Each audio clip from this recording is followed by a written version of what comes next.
የምዕራቡ አስተሳሰብ እየወደቀ ነው። እንዳውም አሁን ከደረሰበት በላይ ትልቅ አደጋ ያመጣል። ምክንያቱም ቀደም እንዳልነው በስሁት ፍልስፍና ላይ የተመሰረተ ነው። የሰውን ክብር የሰማይና ምድርን ፈጣሪ እግዚአብሔርን የተወ ሰውን አምላክ ለማድረግ ሞክሮ ደግሞ ሲምታታበት ጥቂቶቹ ከፍ ያሉ ብዙሃኑ ዝቅ ያሉ ይምታታበታል። ሰው ክቡር ነው ይልና በጥቂቶች ስር ነው ግን ክብሩ በተፈቀደለት ጥቂቶች በፈቀዱለት ልክ።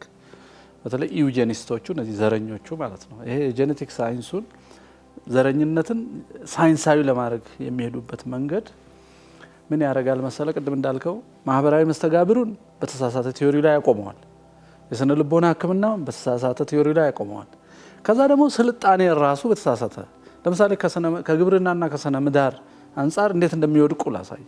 ይወድቃሉ፣ ይራባሉ። ወደፊት እንኳን ለኛ ሊሰጡ የሚበሉት ሁሉ ያጣሉ።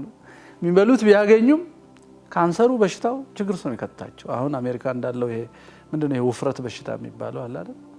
ምክንያቱም ሰው ሰራሽ ኬሚካል የገባበትን ልውጥ የዘር ህዋሱን ቀይረው አሳማን ከአሳ የሰውን ጂን ከአሳ ደባልቀ መልሰ ማብላት ሰውየው። በእንደዚህ አይነት ውስብስብ ያለ የሰው ልጅን ክብር የረሳ ጥቂቶችን ከፍ አድርጎ ብዙሃኑን እንደ ማሽን እያበሉ የማሰራት ፍትወት ያመጣቸው ነገሮች አሉ። አሁን ግልጽ የሆኑ የሙቀት ጨመረ የሚሉት ለምንድን ነው? ከሚፈለግ በላይ አምርቶ ሀብታም ለመሆን በሚለቁት ጭስ ነው። በልክ በሚያስፈልግ ብቻ አምርቶ ለትውልድ ደግሞ ተፈጥሮን ተንከባክቦ ማቆየት የሚለው የኛ አስተሳሰብ እዛ ስለሌለ መሻማት ስለሆነ መሰረቱ አፈርን ሸርሽሯል፣ ውሃ በክሏል፣ ኦዞን ሌየርን አሳስተዋል አይደል? ስለዚህ አሁን የፀሐይ ጨረሩ ቢጨምር በረዶ ቀልጦ ባህር ከፍ ቢል ምን ይሆናሉ? ሰዎች ይጠፋሉ። አለቀ። ስለዚህ የስልጣኔ የጥፋት ስልጣኔ ነው። በስነ ማህበረሰብም የሰው ግንኙነትን ለመዳኘት ያደረጉት ነገር በቅዱሳት መጽሐፍት እግዚአብሔር ለሰው ልጆች እንደነገረው ወንድና ሴት አድርጎ ፈጠራቸው ብሎ እነሱን ደግሞ አንድ ካረጋቸው በኋላ ብዙ ወንድና ሴቶች አንድ የሆኑ ብዙ ወንድና ሴቶች ናቸው ማህበረሰብ የሚሆኑት ከልጆቻቸው ጋር። ይሄን የሚመሩት ይሄን ብዙ ህዝብ የሚመሩት ለቅድስና ነው።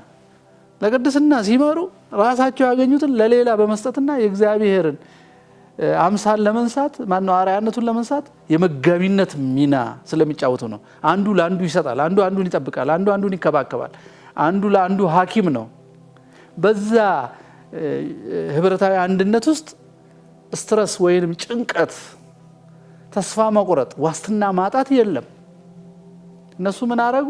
ሰውን ሁሉ ለብቻ አቆሙትና እያንዳንዱ ሰው ለብቻ አቆሙትና ለእያንዳንዱ የህክምና መድኃኒትና የምክር መድኃኒት እንስራለን አሉት። ከሰው ጋራ በመገናኘት የሚያገኘው ሳይሆን ከፋርማሲና ከፋርማሲስት ወይንም ከሳይካትሪስት ጋራ ተገናኝቶ እንዲድን ብቻ ተፈለገ ማለት። ህብረታዊ አንድነቱን አፈረሱበት። ይህ ሰው ሞራል ሲያጣ እንደ እግዚአብሔር በእግዚአብሔር አርአያ ሆኖ ሌላውን እየመገበና እየተንከባከበ መኖር፣ እሱም እንክብካቤ ማግኘት፣ እሱም አያረግም እሱም አይደረግለትም፣ ለብቻው ነው የሚቆመው። ይህ ሰው ወደ አራዊትነት ተለውጦ ሌላ ሰው እንዳይገድል፣ ሌላ ሰው እንዳያጠፋ ካሜራ፣ ፖሊስ፣ ህግ የህጋቸውን ብዛት አስቡ፣ ዝርዝርነቱን አስቡ፣ የካሜራውን ብዛት አስቡ። በአሁኑ ጊዜ ዓለም ላይ ያለው ይሄ ሁሉ ሰውን መጀመሪያ ለብቻ አቁሞ ወደ ማሽን የለወጠ የስልጣኔ መንገድ ስለሆነ ተፈጥሮንም ያጠፋል፣ ስነሰብ የሰው ልጅን ግንኙነቶች በሙሉ ያጠፋል፣ ቤተሰብን ያጠፋል። ቤተሰብን አጥፍቷል። አሁን የሰዶማዊነቱ ፍቺው በጋራ መኖር የሚባል ትዳር፣ ያለ ልጅ የሚደረግ ትዳር የሚባል አለ አይደለ? ሜሬጅ ዊዛውት ቺልድረን፣ ኮሃቢቴሽን፣ ኮንትራክት ሜሬጅ፣ የዝሙት ኮንትራት፣ ከዛ ደግሞ ተመሳሳይ ጾታ። እነዚህ ሁሉ የማህበረሰብ ክስረት፣ የቤተሰብን መፍረስ ያሳያሉ ማለት። አፈርን ከሸረሸሩ፣ ውሃን ከበከሉ፣ አየርን ከበከሉ፣ ማህበረሰብን ካፈረሱ፣ ትዳርን ትርጉም ካሳጡ ይህ ስልጣኔ ምንድን ነው? ምንድን ነው ስልጣኔ? ድንጋይ ነው? ፎቅ ነው? ሚሳኤል ነው? ቦምብና ሴክስ ብቻ ነው? ምንድን ነው? ፌል እያደረገ ነው ማለት ፌል እያደረገ ነው።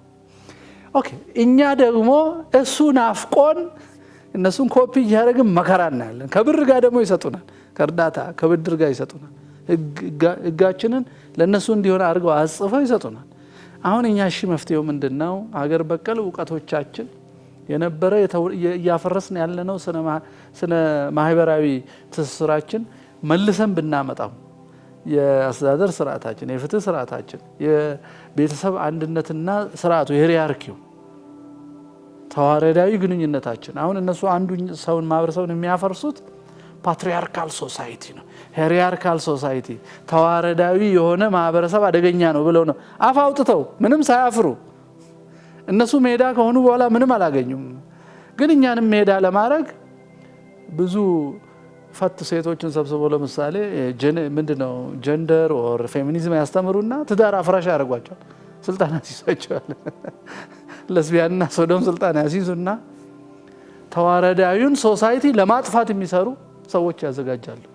ፓትሪያርካል ሶሳይቲ መፍረስ አለበት ይላል። እኔ እንደ አባት ልጄን ትውፊት አስተላልፌ ታሪክ አስተምሬ ሲያጠፋ ቆንጥጬ ኢትዮጵያዊነት ውስጥ እንዳላቆየው ልቅ አራዊት ቤቴ ውስጥ ለማሳደግ ህግ ይሰራል። ኦኬ ይሄን ሁሉ ህግ ካበላሹ በኋላ እኛ የራሳችንን ባህላዊ እንዴት እናምጣ የሚለው ነው እንግዲህ ውይይትና ፈተና መሆን ያለበት ካሁን በኋላ ብዬ ነው የማስበው። ይሄን ለማድረግ ሰው የምዕራባውያን አስተሳሰብና ስልጣኔ ከኢትዮጵያዊ አስተሳሰብና የስልጣኔ መንገድ የተለየ ፍጹም ቁሳዊ ፍጹም ደግሞ የሰውን ክብር የረሳ መሆኑን ንቃተ ህሊናችን በዛ ከፍ ማለት አለበት። ያ ንቃተ ህሊና ሲኖር ነው የነቃ ህዝብ መንግስት የሚሰራውን ፖሊሲ አይኑን አፍጥጦ ያዋል፣ የሚጽፈውን ትምህርት አይኑን አፍጥጦ ያዋል፣ የሚያወጣውን ህግ በሙሉ እነሱ ጋር ሄዶ ሲፈርም እኔን የሚወጋኝ ፊርማ ነው የፈረምከው ወይስ ትውፊቴን፣ ማንነቴን፣ እምነቴን፣ ተስፋዬን ምንድነው መንገዱን የሚያመቻች ነው ተፈራረምከው ብሎ ይጠይቃል። አሁን ግን ከባህር ማዶ የመጣ ሁሉ ከሰማይ የመጣ እስኪመስለን ድረስ ደንዝዘናል። እንኳን እኛ ተከታዮቹ መሪዎቻችን እንኳን ማለት ነው። ስለዚህ የሀገር በቀል እውቀቱ ይጠቅመናል ብለን ብናመጣ እንኳን ፖሊሲውና የንቃተ ህሊናው ዝቅተኝነት ይሄንን መፍትሄ የሚዋጋ ነው ማለት ነው በፖሊሲ ደረጃ። ስለዚህ እሱን ስናሳድግ ፖሊሲው እንዲደግፈው ህዝቡ ነቅቶ እንዲጠብቀው የማድረግ ትልቅ ስራ ያስፈልጋል። ብቻውን ስለማይቆም እውቀት አንዳንድ እውቀቶች ግን ስፔሲፊክ ችግር የሚፈቱ እውቀቶች ግን የፖሊሲ ድጋፍም ሳያገኙ መስራት የሚችሉ ናቸው። ለምሳሌ ህክምና ካልክ የታመመ ሰው አከምኩና ማዳኑን ካየ ሰው ኦልሬዲ ዲፌንድ ያደርገዋል። መሬት ማዳበር ካልክ ነው ከኬሚካል ውጪ አዲስ ኦርጋኒክ የሆነ ኢትዮጵያዊ ማዳበሪያ የሚሰራ ሰው ወይንም የነበረውን የሚያሻሽል ሰው ከተገኘ ብዙ የፖሊሲ ጭቅጭቅ ላይኖርብህ ይችላል። ግን ይሄ ማህበራዊው ዳይሜንሽን በተለይ ፍትህ፣ ስርዓትና አስተዳደር ለሌላው ህይወት ስለሚሆን አይናቸውን አፍጠው የሚጠብቁት እሱን ከያዝክ ማህበረሰብን ስለምትይዝ ማለት ነው። እሱን ከያዝክ የትምህርት ይዘትን፣ የሚዲያ ይዘትን፣ የኪነ ጥበብ ይዘትን ሁሉ መቆጣጠር ስለምትጀምር ማለት ነው። እሱን አይን አፍጥተው ስለሚጠብቁ እያንዳንዱን አንቀጽ ተከታክለው የራስን ከጻፍክ ይሄ ጨቋኝ ነው፣ ይሄ ነው ፓትሪያርካል ነው፣ ሂራርካል ነው፣ አባታዊ ስርዓት ነው። አሁን እግዚአብሔርም አባት ነው። ምኑ ነው ችግሩ? አባታዊ ስርዓት መሆኑ ነው። በስኮላርሺፕ በኩል ስኮላርሺፕ የነጻ ትምህርት እድል ተሰጥቶን የተነገረንን ነገር ሁሉ እንደ ፍጹም ከእግዚአብሔር እንደተገኘ ተቀብሎ ሀገርን በዛ ለመምራት የሚሞክሩ ሰዎች ሀገር በቀል እውቀቶችን ሁሉ ያቀጭጫሉ፣ ጥላ ይጥሉበታል፣ ያጠፉታል፣ ሀገሪቷን ወደ ፍጹም ጥገኝነት ይለውጣሉ። ስለዚህ ሁለገብ ነገር መሰራት አለበት የሚል እንትን ያለኝ ሁሉ ድርጊት ሁሉ እቅድ የሚነሳው ከአስተሳሰባችን ነው። አሁን አስተሳሰባችን ተዛብቷል። በትምህርት ስም የኛ ያልሆነውን አምጥተናል። ለምሳሌ እኛ ፍሬሙ ጋር መመለሳል ቶሎ ብለን የወደቅንበትን መነጋገር አለበት ሰው ብዬ ነው የማስበው። ቅድም መነሻ ላይ እንዳልነው የኛ ኢትዮጵያኖችና የአፍሪካኖች በሙሉ በነገራችን ላይ ፍሬማችን ይሄ ማዕቀፈ እሳቤው ቅጽረ አእምሯችን የሚሰራበት መንገድ አለ። ሴኩላሩ ወርልድ የሚሰራበት መንገድ አለ። አሁን ሳናክ ሴኩላራይዝድ ሆነናል። እኛ ሴኩላሩ ወርልድ የሚያስበው ግንጥል፣ ንጥል፣ ነጠላ ለብቻ የቆመ ነገር መርምሮ የሱን ጥቅም ብቻ ነው የሚያስበው። እኛ ደግሞ ሲስተም ቲንከር ነው። የዚህ ኢኮሎጂክ ነው የአፍሪካ ይሄ ማህበረሰቡም እሱን ነው የሚያሳይ። አብሮ ነው የሚበላው፣ አብሮ ነው የሚጠጣው፣ አብሮ ነው የሚያስበው። ከዛ ወደ ኢትዮጵያዊ ደግሞ ጥልቅ የስነ መለኮት ነገር ስናመጣ ሚስጥረ ስላሴ እናገኛለን አይደለም። ስላሴ አንድም ሶስትም ናቸው እንላለን። ሶስትም ናቸው አንድም ናቸው። ሶስትም ናቸው ብለን ፍጹም አካል ፍጹም ገጽ ለብቻ የቆመ አብ የሚባል ወልድ የሚባል መንፈስ ቅዱስ የሚባል ብለን አንዱ ያንዱ ህልውና በአንዱ ነው ያለው እንላለን። ደግሞ ሎክ ዳይቨርሲቲን ሳናዋጋ ሳናጣላ ሳንከፋፍል ሳናቀዳድም ነው ዳይቨርሲቲን አንደርስታንድ የምናደርገው እኛ። ህብረታዊ አንድነትና ስነ ምህዳራዊ አስተሳሰብ የኢትዮጵያና የአፍሪካ ሀብት ነው። ይሄን ሳናረግ ሀገር በቀል እውቀቶቻችንን ለመጠቀም በጣም ያስቸግረናል።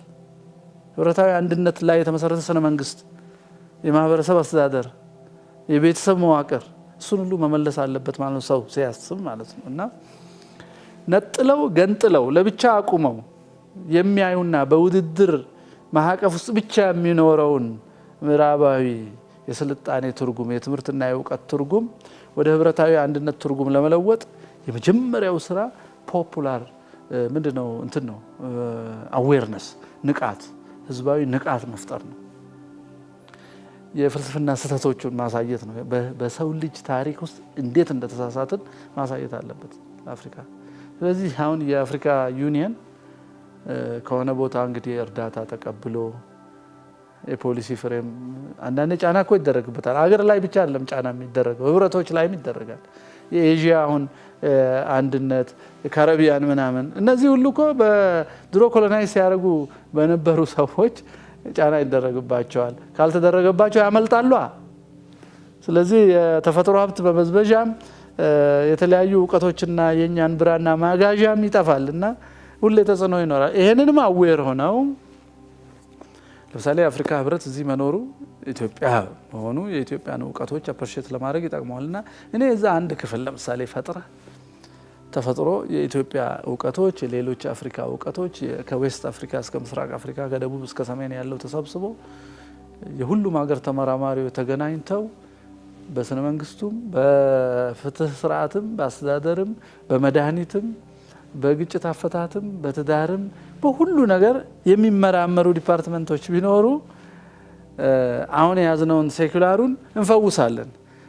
ደም አልባ ስለሆነ መንፈስ ስለሌለው መንፈስ እንሰጠዋለን። ስልጣኔው እኮ አስፈላጊ ነው። ስልጣኔው ግን ሰውን ማን ብሎ ዲፋይን ያደረገው ነው ችግራችን እኮ። ሰውን ማን አለው ነው። ሰውን ዝንጀሮና የግድ ቢወዳደር የግድ የሚተባበር ሳይሆን የግድ የሚወዳደር አድርጎ የሚያስበው ስልጣኔ ነው ችግር የፈጠረው። ስለዚህ ይሄንን በኤዩ ሊሆን ይችላል፣ ኢትዮጵያ ምሳሌ ልትሆን ትችላለች። የሆነ ተቋም ኖሮ ኢትዮጵያዊን ሀብቶች የአፍሪካን ሀብቶች ሰብስቦ አሁን ላለው የዓለም ችግር ሁሉ ራሱን ችሎ ለዓለም የሚተርፍ አድርጎ የሚያስብ አንድ ተቋም የሚያስፈልግ ይመስለኛል። አንድ ተቋም የግድ ያስፈልገናል ብዬ አስባለሁ።